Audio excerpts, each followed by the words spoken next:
reverência à palavra de Deus. Nós estamos hoje iniciando uma nova série de mensagens, de ministrações, onde o tema que o Senhor vai nos ensinar, o tema que o Senhor vai ministrar sobre nós nesse mês de junho, será a respeito dos milagres. Então que você esteja preparado, aquecido, que você esteja cultivando aí no seu coração a respeito desse assunto, porque eu tenho certeza que se Deus deu essa direção, se Deus deu essa orientação, esse foco, é porque Ele quer realmente nos ensinar a respeito desse assunto, Ele quer ministrar a nós, Ele quer operar. Ele já tem feito isso, mas eu acredito que nesse mês vai haver um foco, vai haver uma ênfase do Senhor nesse assunto, e que como igreja nós possamos experimentar, nós possamos realmente provar e ver que o Senhor é um Deus que faz milagres ainda nos nossos dias. Como nós falamos e foi pregado aqui e ensinado também, até mesmo no encontro regional de jovens que tivemos aqui também, que o Senhor, Ele continua em nossos dias. Nós somos pentecostais. O pastor Luiz pregou isso no domingo. Os dons do Espírito Santo não cessaram, os milagres do Senhor ainda acontecem. Então nós vamos estar aqui nesse mês para buscar do Senhor, e eu tenho certeza que o Senhor vai confirmar isso através da palavra, através do Espírito Santo, né, pastor? Se o Senhor deu essa direção, eu tenho certeza que Ele vai fazer isso. Amém? Então convido os irmãos a abrir em João, capítulo 2. Nós vamos ler do verso 1 ao verso 11. Vamos introduzir esse assunto, então, dos milagres. Essa mensagem, ela é uma introdução. O Senhor vai começar a nos falar a respeito desse assunto e vai continuar aí nas próximas quarta, domingo, vai continuar trabalhando nesse assunto. João capítulo 2, nós vamos ler do verso 1 ao verso 11. Podemos fazer a leitura? Todos abriram? Se alguém não tiver com a Bíblia, pode acompanhar aqui no telão. A palavra de Deus diz: nesse momento toda reverência à palavra de Deus, se concentre aí no Senhor, naquilo que o Senhor vai falar conosco. A palavra de Deus diz: no terceiro dia houve um casamento em Caná da Galileia. A mãe de Jesus estava ali. Jesus e seus discípulos também foram convidados. Tendo acabado o vinho, a mãe de Jesus lhe disse: eles não têm mais vinho. Jesus lhe disse: mulher, em que essa tua preocupação tem a ver comigo? Ainda não é chegada a minha hora. Sua mãe disse aos serviçais: seja o que for que ele vos pedir, fazei. Estavam ali 6 jarros de pedra que os judeus usavam para as purificações, e cada um levava 2 ou 3 metretas. Jesus disse aos serviçais: enchei os jarros com água. E os encheram até a borda. Então lhes disse: tirai agora um pouco e levai ao mestre-sala. E eles assim o fizeram. Quando o mestre-sala provou a água transformada em vinho, não sabendo de onde viera, embora o soubessem os serviçais que tiraram a água, chamou o noivo e lhe disse: todo homem serve primeiro o bom vinho, e depois que os convidados já beberam bastante, o vinho inferior é servido. Tu, entretanto, guardaste o bom vinho até agora. Com esse, deu Jesus princípio aos seus sinais em Caná da Galileia. Manifestou a sua glória e os seus discípulos creram nele. Vamos orar nesse momento para que Deus fale ao nosso coração através da palavra. Pai, nós te agradecemos pela tua palavra. Muito obrigado, Senhor, por termos acesso, por termos liberdade, por termos a oportunidade, Senhor, de estar diante da tua palavra nessa noite. Senhor, oramos para que o Senhor fale conosco, como nós falamos no início desse culto. O Senhor, como diz Apocalipse 3:20, o Senhor está às portas, o Senhor bate na porta e o Senhor deseja entrar. O Senhor deseja entrar na nossa vida, o Senhor deseja entrar no nosso coração. O Senhor deseja falar ao nosso coração. O Senhor deseja, Senhor, nos fazer entender e ouvir aquilo que o Senhor tem para dizer. Nessa noite, Pai, eu creio que o Senhor tem pão. Nessa noite eu creio que o Senhor tem vinho novo. Nessa noite eu creio que o Senhor tem aquilo que nós precisamos verdadeiramente. Por isso, Pai, abra o nosso coração.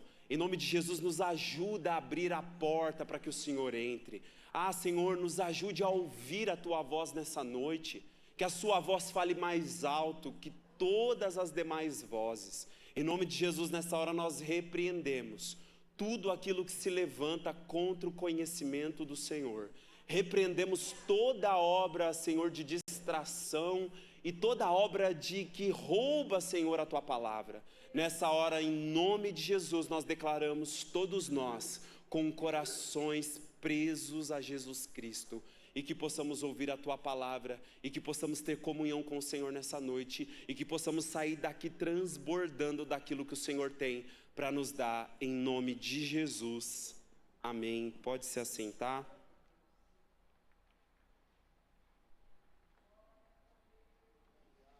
Com base nessa palavra que nós lemos aqui, e outras palavras também que nós lemos nas Escrituras, quando o tema da nossa mensagem hoje aqui é o que é um milagre, né? O que de fato é um milagre.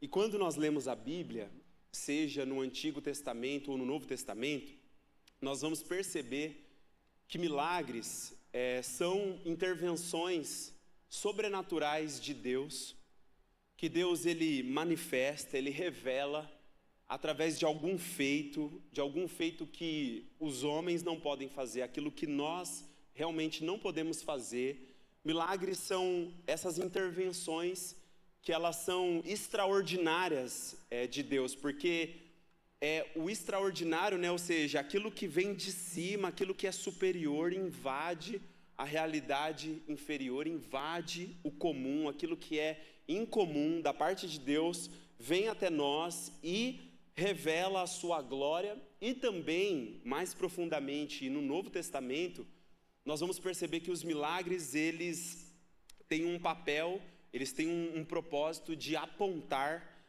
para Cristo. Principalmente no Evangelho de João, que nós lemos aqui, João, ele trata os milagres como sinais.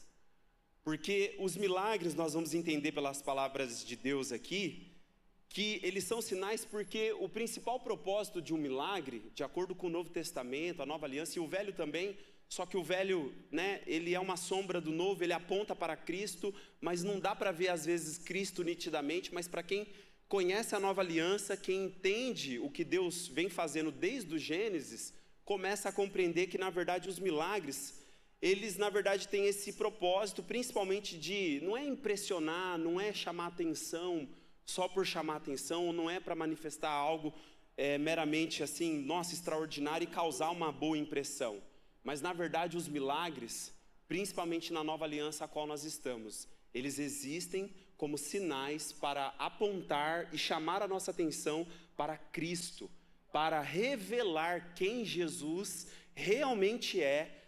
Então os milagres são feitos que eles têm esse objetivo da parte de Deus, não é só para ter uma boa impressão, tanto que em alguns momentos algumas pessoas questionaram Jesus, teve momentos no ministério de Jesus que pessoas vinham, interrogavam ele e falavam, eu quero ver um milagre, eu quero que você faça agora um milagre aqui na nossa frente, mostra aí que você é o Filho de Deus. E Jesus não fez, Jesus disse que não ia fazer, por quê? Porque o milagre, ele não é para ficar mostrando, impressionando as pessoas, causando esse tipo de sentimento e situação. Na verdade, quando Deus ele faz um milagre, ele está revelando a sua glória, o seu poder através desse milagre. Ele está também apontando e chamando a nossa atenção para aquilo que realmente importa, que é Cristo. Para revelar quem Cristo realmente é. E quando nós lemos a Bíblia, nós vamos perceber que os milagres eles podem acontecer tanto em momentos de grandes crises, como também os milagres acontecem em momentos comuns, cotidianos, diários. Então, na Bíblia nós vamos encontrar várias menções e vários momentos que Deus ele realizou milagres em períodos de grande crise, uma situação muito complicada, uma extrema necessidade, o Senhor fez um milagre. Mas também nós vamos entender aqui que ele acontece nas necessidades comuns da nossa vida. E tem milagres que o Senhor está fazendo e operando na minha vida e na sua vida, que às vezes até mesmo eles passam desapercebidos, ou a gente deixa de compreender e de se atentar que na verdade são milagres mesmo da parte de Deus.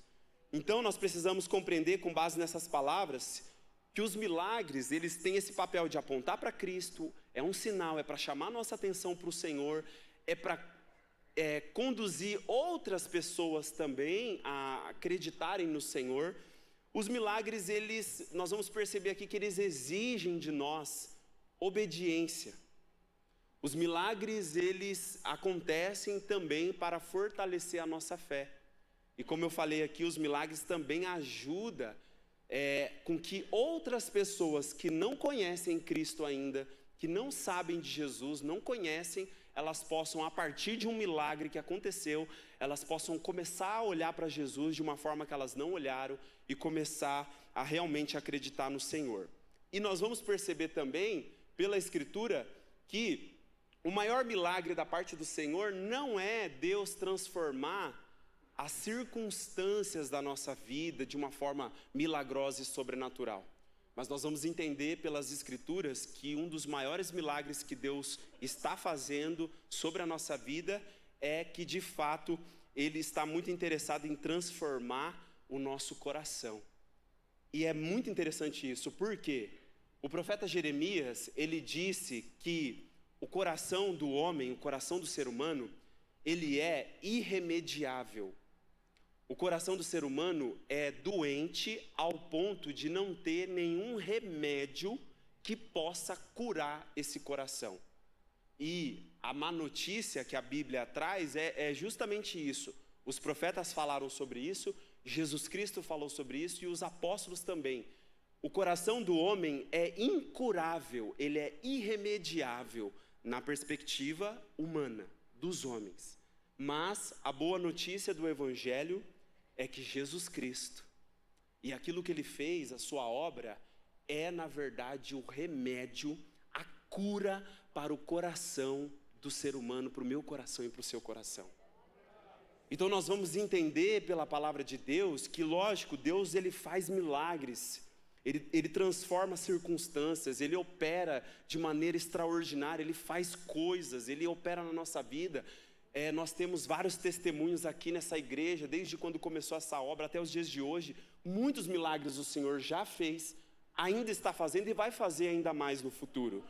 E Ele faz mesmo, só que nós precisamos nos lembrar que o maior milagre, irmãos, nós tínhamos um coração incurável, irremediável, nada poderia curar e sarar o nosso coração. Mas o Senhor Jesus Cristo, através do Evangelho, da sua obra de vida, morte e ressurreição, Ele agora é a cura. Ele agora traz o maior de todos os milagres que está acontecendo ao vivo e a cores na minha vida e na sua. Estamos diariamente sendo curados pelo Senhor. O nosso coração que era extremamente corrupto, o nosso coração que era extremamente rebelde, que não queria saber das coisas de Deus, agora quer as coisas de Deus. Agora está aqui numa quarta-feira à noite para buscar a Deus. Esse milagre ele está acontecendo. E nós precisamos nos lembrar disso diariamente. O salmista ele disse assim: Senhor, que a minha alma não se esqueça de nenhum dos teus benefícios, de nenhum dos teus milagres, de nenhuma das tuas obras a minha alma se esqueça.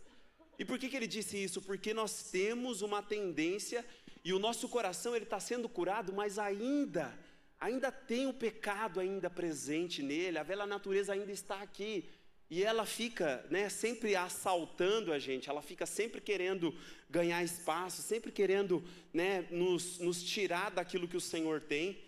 Mas a boa notícia é que o Senhor está fazendo esse milagre no nosso coração, Ele está transformando o nosso coração. Então entenda isso, guarda isso no seu coração.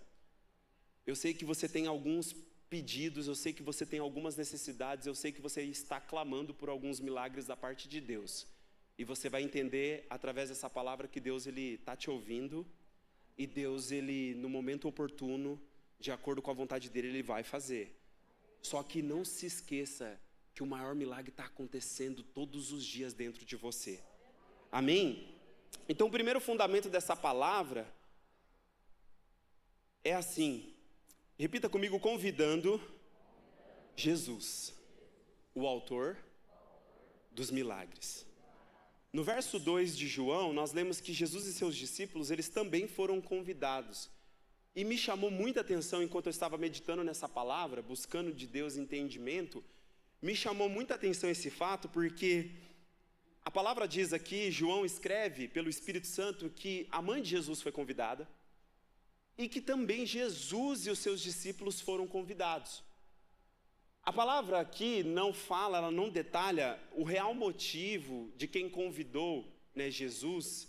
Eu ficava meditando nisso durante esses dias. Talvez Jesus ele foi convidado por conta da mãe dele. Talvez porque a mãe dele era conhecida dessa família e ele foi convidado por causa dela. Mas parece, ao você ler o texto atentamente, que a palavra destaca o fato de que a mãe foi convidada, Jesus foi convidado e os discípulos dele também foi. E há um entendimento de que pode ser que essa família, ela convidou Jesus considerando que Jesus era um mestre, um rabi, e dando assim permissão para que Jesus levasse os seus discípulos junto com ele, convidado também. Ou seja, pode ser que essa família reconhecia a autoridade de Jesus como um mestre, como um rabi, e convidou os discípulos. Nós não sabemos, o texto não fala se ele foi convidado por a família reconhecer quem ele era, ou se ele foi convidado simplesmente por causa que a mãe dele conhecia, não sei. Às vezes é assim, a gente vai fazer uma festa, tem pessoas que você convida porque você considera, você honra essas pessoas, e você gostaria muito que essa pessoa estivesse presente lá na sua festa, não é verdade? Mas tem pessoa que você não fazia, talvez você não fazia tanta questão que ela estivesse, mas por causa da outra pessoa você convida ela, não é verdade? Eu e a Ju, na nossa maior crise para casar foi a lista de convidados. Era terrível essa lista de convidados, porque ela fala, eu convidei, no meu casamento, mais de 70% era convidado meu e 30% era convidado dela. E tinha muita gente que ela falava assim, não, essa pessoa não, nem é próximo da gente, não. E aí, não, mas é por causa que é amiga da minha mãe, é porque não sei o que, aí você convida também. Então não sabemos o real motivo por que essa família convidou Jesus e os discípulos dele. Mas a verdade que o texto nos mostra é que Jesus foi convidado. E a primeira coisa que Jesus está falando nessa noite é que você precisa convidar ele. Você precisa convidar ele. E o convite seu para Jesus, seja lá qual for esse convite, o teor desse convite, pode ser que você precise convidar Jesus para entrar no seu coração, porque ainda ele não entrou. Pode ser que você precise convidar Jesus para entrar numa situação, numa causa, eu não sei qual é a causa específica, mas eu sei nessa noite, e o que o Espírito Santo nos fala através da palavra, é que você precisa convidar Jesus. E o convite mas é um convite considerado, é um convite de honra. Você precisa convidar Jesus de verdade, porque se Jesus for o seu convidado, você tem certeza de uma coisa, de que na hora que for necessário, na hora que tiver uma necessidade, na hora que realmente precisar, a gente precisa compreender que o milagre começa a partir da presença dele. Ele é o autor dos milagres. A palavra diz que Jesus é reconhecido como o autor de maravilhas. Ele é chamado de maravilhoso. Sabe por quê? Porque ele faz coisas extraordinárias. Ele faz coisas que, nós vemos nesse texto aqui, ele faz coisas maravilhosas demais. E se ele é um convidado, irmãos, quando você medita nesse texto, se essa família não tivesse convidado Jesus, eles iam passar uma vergonha muito grande. O casamento judaico é diferente do casamento aqui no Brasil. No casamento judaico, a festa não dura um dia, não dura 2. dura no máximo 7. Nessa festa de casamento tem que ter muito vinho, tem que ter muita comida, muita bebida. Se falta o vinho, essa família ficaria envergonhada. Era um problema social, era um problema financeiro, era um motivo de vergonha e de grande constrangimento. Quando a mãe de Jesus vira para Jesus e fala assim, acabou o vinho, ela não está falando que acabou só uma bebida. Ela tá externando para Jesus e levando para Jesus, Jesus, essa família vai passar uma vergonha terrível, vai passar um constrangimento terrível. Entende? Mas a boa notícia é que Jesus foi convidado para aquele casamento. E por ele ter sido convidado, e eu acredito que ele foi convidado de honra. Por ele ter sido convidado, ele fez uma coisa que a princípio talvez não era nem para fazer, não era nem a hora de fazer talvez, né? Mas ele fez. Então nós precisamos nessa noite convidar o Senhor e ter a certeza que se o Senhor estiver presente na nossa vida, se o Senhor estiver presente na nossa casa, na nossa família, no nosso ministério, nos nossos negócios, o Senhor não vai deixar a gente envergonhado. O Senhor não vai deixar a gente constrangido. O Senhor vai nos livrar. Porque nós, olhando para esse texto, é muito interessante. A mãe de Jesus, olha só que interessante, ela fala com ele, ela não fala com ele somente como uma mãe que conhece o filho. A certeza que a mãe de Jesus fala é a certeza de alguém que conhece Jesus. E não conhece Jesus porque era filho dela, não. Ela conhece o Jesus Messias, o Jesus que faz milagre, o Jesus Todo-Poderoso. Ela fala com ele aqui no texto de uma forma tipo assim, ela fala, Jesus, acabou o vinho, e depois ela só fala assim para os serviçais, faz o que ele falar para fazer. Que certeza que é essa? Que confiança que é essa? Mas por quê? Porque ela conhece quem ele é. E na hora que surge a primeira necessidade, ela não se desespera, ela não vai falar com o mestre-sala, ela não vai falar com os serviçais, ela vai falar com quem? Ela vai falar com Jesus. Por quê? Porque ela sabia que Jesus poderia fazer um milagre. Ela sabia que Jesus poderia mudar aquela situação. Então repita comigo, seja o que for que ele vos pedir, para fazer, faça. Sabe o que essa expressão significa? Maria conhece Jesus. E a pergunta dessa noite é, eu e você conhecemos esse Jesus? Quando a crise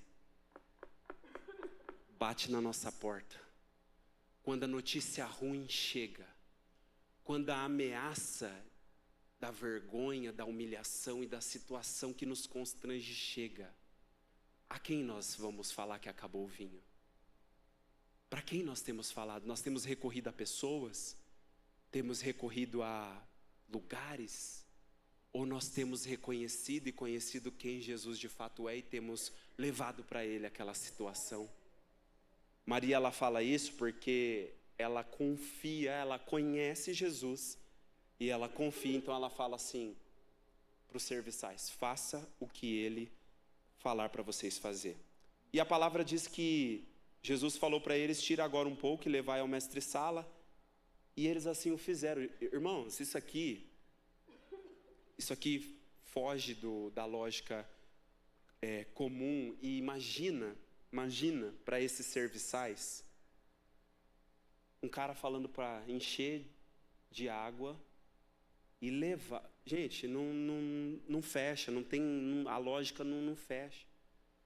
Mas eles obedecem, eles fazem exatamente como a Maria tinha falado. Ou seja, eles acreditaram. Maria acreditou, Maria confiou. Os serviçais que nem conhecia Jesus, quando ouviu Maria falar de Jesus, eles também acreditou. E eles fizeram exatamente como ela falou. E aconteceu. E sabe o que isso nos ensina? Que a fé em Jesus e a obediência são fatores extremamente necessários para que Deus faça um milagre na nossa vida. Se não confiarmos, se não acreditarmos e se não obedecermos à orientação que Jesus está dando, não tem como viver o milagre. Se Maria não confia e não chega para Jesus fazendo aquela fala, o milagre não ia acontecer. Se os serviçais não tivessem acreditado nas palavras e feito exatamente como Jesus falou, não teria acontecido. E isso nos ensina que nós precisamos de fé e obediência para que o milagre de Deus realmente aconteça.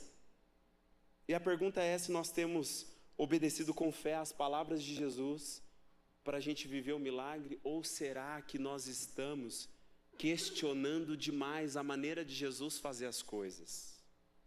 E aqui tem um problema, aqui tem um ponto. Normalmente, o jeito de Deus fazer as coisas é diferente do nosso jeito. O senso divino é diferente do senso comum.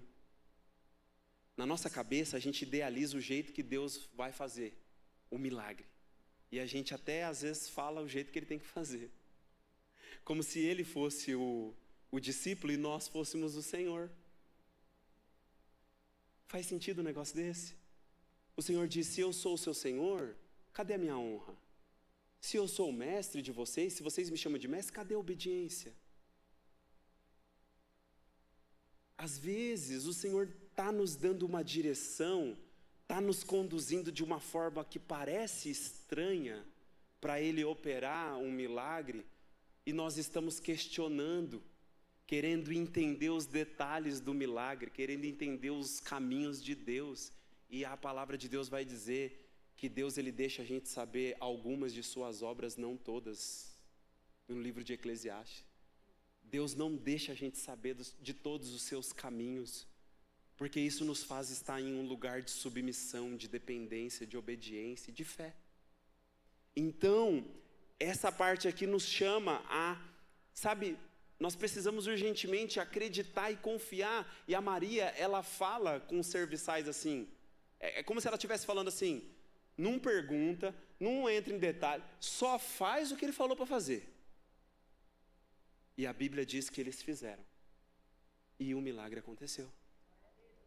Então, nessa noite, o Senhor, pelo Espírito e pela palavra, está dizendo para você, não fica questionando, não.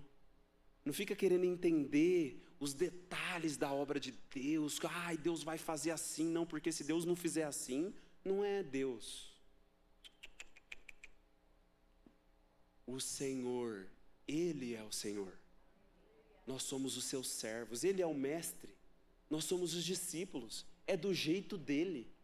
Ah, Mike, mas o jeito dele é estranho. Não importa. O que importa é a gente viver o milagre que ele está fazendo, ele está falando. Eu estou te falando da parte de Deus. Se você ficar questionando e ficar tentando fazer do seu jeito, você não vai viver o milagre. Não vai experimentar o milagre, porque o milagre exige fé, confiança. O milagre exige obediência. E se a gente obedecer, se a gente acreditar e confiar no jeito de Deus fazer as coisas, nós vamos ter muito testemunho para contar. E é incrível, irmãos, como nós nos esquecemos dessas verdades. É incrível. Deus, Ele já está fazendo o milagre. Ele já está operando. Só que não está sendo da maneira como a gente esperava que fosse. E aí, nós questionamos e enfim. Terceiro fundamento dessa palavra, repita comigo, a fé antes, durante e depois dos milagres. A palavra diz que com esse sinal, com esse milagre, Jesus deu início aos seus sinais em Caná da Galileia. Ele manifestou a sua glória e os seus discípulos creram nele. Que interessante. Antes do milagre, a mãe de Jesus tem fé. Jesus não tinha feito nenhum milagre ainda. Ela tem fé. Ela nunca tinha visto um milagre de Jesus, mas ela conhecia quem Jesus era e ela sabia. E tanto que quando Jesus responde para ela, parece num primeiro momento que ele foi grosso, que que ele foi rude com a mãe dele, que ele não foi sensível. Mas, na verdade, quando você estuda, você vai ver que não foi, não. Ele usou uma palavra, a palavra mulher aqui no grego era como se fosse uma palavra, como se fosse senhora. É tipo assim, mãe, senhora. Mãe, não é mãe, eu estou no cronograma do pai. Mãe, eu estou na agenda do pai. Mãe, eu estou no direcionamento do pai. Não é chegada a minha hora ainda, não chegou ainda o momento de eu manifestar para todo mundo que eu sou o Salvador, que eu sou o Messias poderoso. Não é a hora ainda, mãe, mas aqui tem algo maravilhoso a respeito de Jesus. Jesus, ele é movido por fé. Pensa numa coisa que mexe com o coração de Jesus, é quando eu e você temos fé. Pensa numa coisa que faz Jesus ter compaixão de nós. Eu creio que nesse momento, na hora que a mãe fez o pedido, Jesus falou, mãe, senhora, mulher, não é a hora ainda de eu mostrar para todo mundo que eu sou o Messias, mas porque você está me pedindo com fé, eu vou fazer.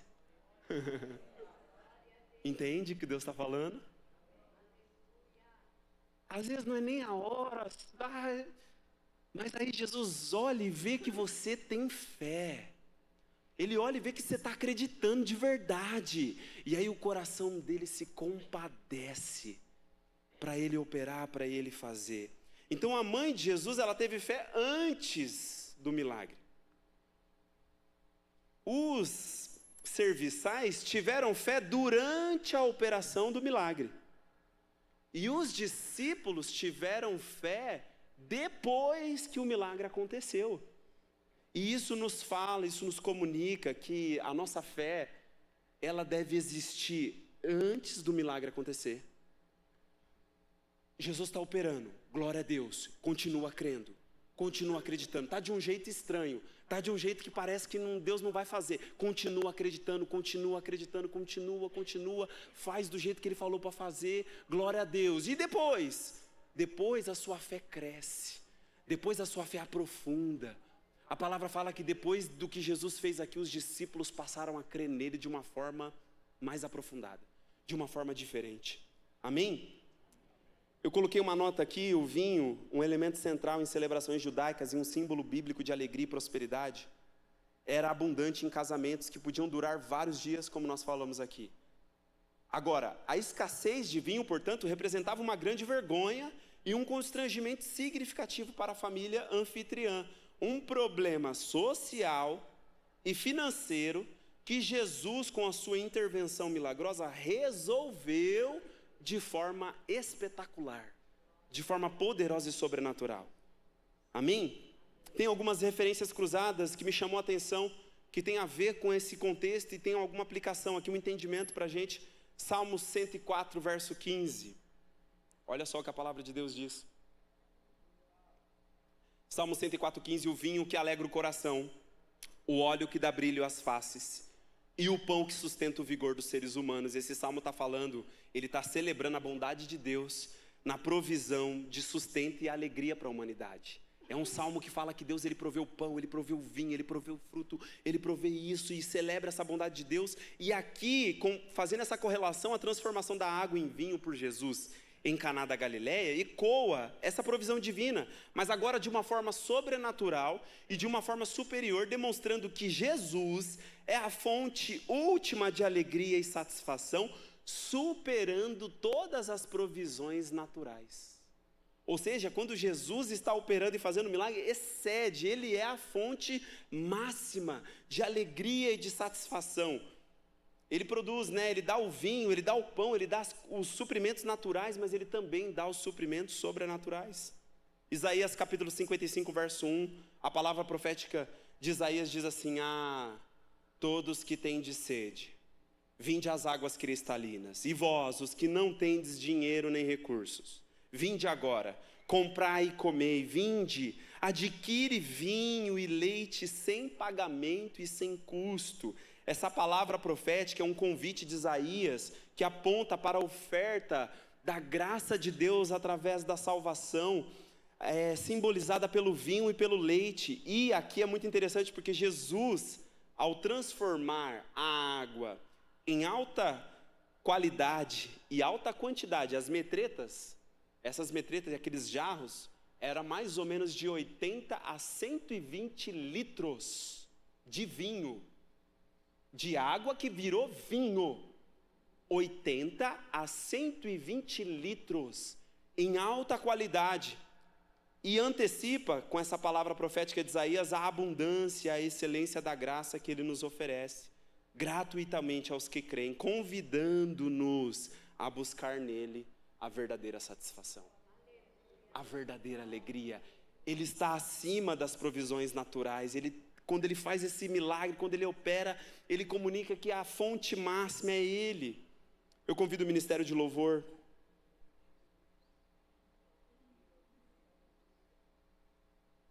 E eu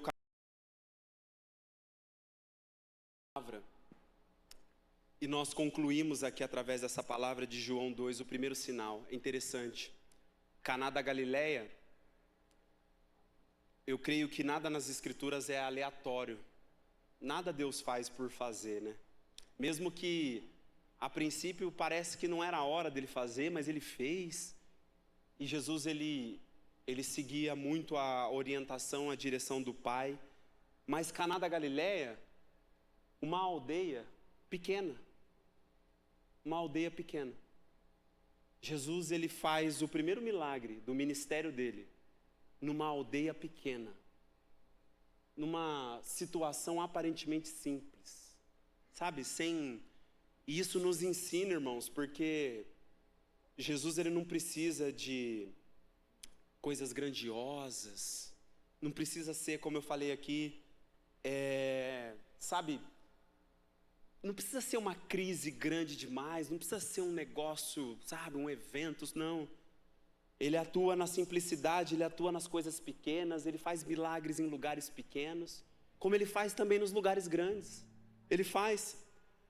E nós concluímos através dessa palavra que Jesus hoje, através da palavra, do Espírito, desse culto, das ministrações que nós estamos fazendo aqui, hoje ele está manifestando a sua graça sobre nós. Jesus hoje aqui está manifestando sobre nós a sua glória.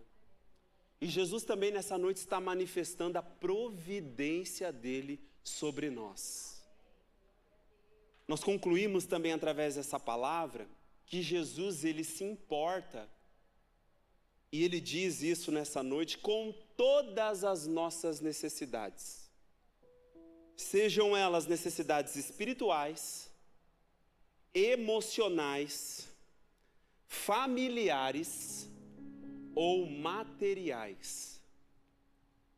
Jesus me traz aqui nessa noite para te dizer que ele se preocupa, ele se compadece e ele observa todas as nossas necessidades.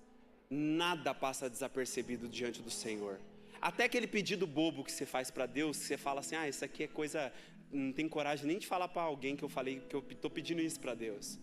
Ele é um Deus que é grande, que contempla grandes obras e faz obras extraordinárias e maravilhosas, só que ele também é um Deus que visita as coisas simples e pequenas. Ele tem um negócio com isso. É Deus dos montes, como nós já pregamos aqui, e Deus dos vales. Deus que opera em grandes crises, e Deus que opera no cotidiano, que opera no natural, sabe? Naquele pedidinho bobo que você fala assim, isso aqui, estou orando, mas nem eu estou acreditando que eu estou pedindo isso para Deus, nem acho que Ele vai me dar isso aqui, que é tão bobo. Mas Jesus, Ele ouve. Se tem fé no seu coração, se tem conhecimento de Deus, se você conhece Ele, se você confia nele, se você se achega a Ele, a palavra diz que Ele se achega a você. Então Jesus está nessa noite transformando limitações, escassez, tristeza e vergonha em alegria, em abundância e em testemunho. O Senhor, através da palavra aqui do Espírito, está nessa noite operando milagres que vão produzir uma fé mais profunda nele e uma revelação maior de quem Ele é. O Senhor está muito interessado em que eu e você cresça no conhecimento, na compreensão de quem Ele é. Ele vai fazer os milagres, Ele vai fazer aquilo que você está pedindo para Ele fazer. Ele vai entrar com a providência, Ele vai te dar o testemunho. Só que na verdade, Ele está interessado se você vai conhecer Ele de uma forma mais profunda. Se você vai ter comunhão com Ele de uma forma mais íntima, de uma forma mais profunda. Entende que o milagre não é o foco? O milagre externo, a transformação das circunstâncias não é o foco. O foco está aqui dentro. O foco está na transformação que Ele está operando na minha vida e na sua vida. O foco está nessa transformação que Ele está fazendo dentro do seu coração, mudando o seu coração, sabe, te dando uma nova vida, te salvando. Jesus nessa noite Ele continua transformando e Ele diz o ordinário em extraordinário. E Ele está fazendo muito mais do que nós pedimos e do que nós imaginamos. Amém? Nesse momento nós vamos ungir você. Estamos fazendo o corredor, né? Vamos fazer o corredor aqui. Eu convido os pastores, convido aqui a intercessão. Nós vamos ungir você e que você venha aberto, desejoso de receber o toque de Deus, mais da presença de Deus. E depois nós vamos orar. Deus, irmãos, Ele atua em todos os momentos do culto. Deus atua desde a hora que abre o portão da igreja até a hora que fecha o portão da igreja. Deus atua nos cumprimentos e nas saudações de paz seja convosco. Deus atua nas conversas paralelas que nós temos aqui quando a gente chega na casa de Deus. Deus atua através do ministério de louvor, dos músicos, dos instrumentos. Deus atua através da palavra, Deus atua na oração. Se você estiver esperto, Ele vai atuar até a hora que você for embora daqui, Ele vai atuar. Mas você precisa estar atento, você precisa estar acessível, você precisa estar com o seu coração aberto. Então esse momento da unção, Ele também está atuando. Então não venha desapercebido, não venha distraído, venha atento, porque o Senhor está agindo, o Senhor está falando. E depois nós vamos orar junto e o Senhor vai mover sobre nós a sua poderosa mão, e o Senhor vai operar em nós aquilo que Ele deseja fazer nessa noite, na autoridade do nome de Jesus, amém?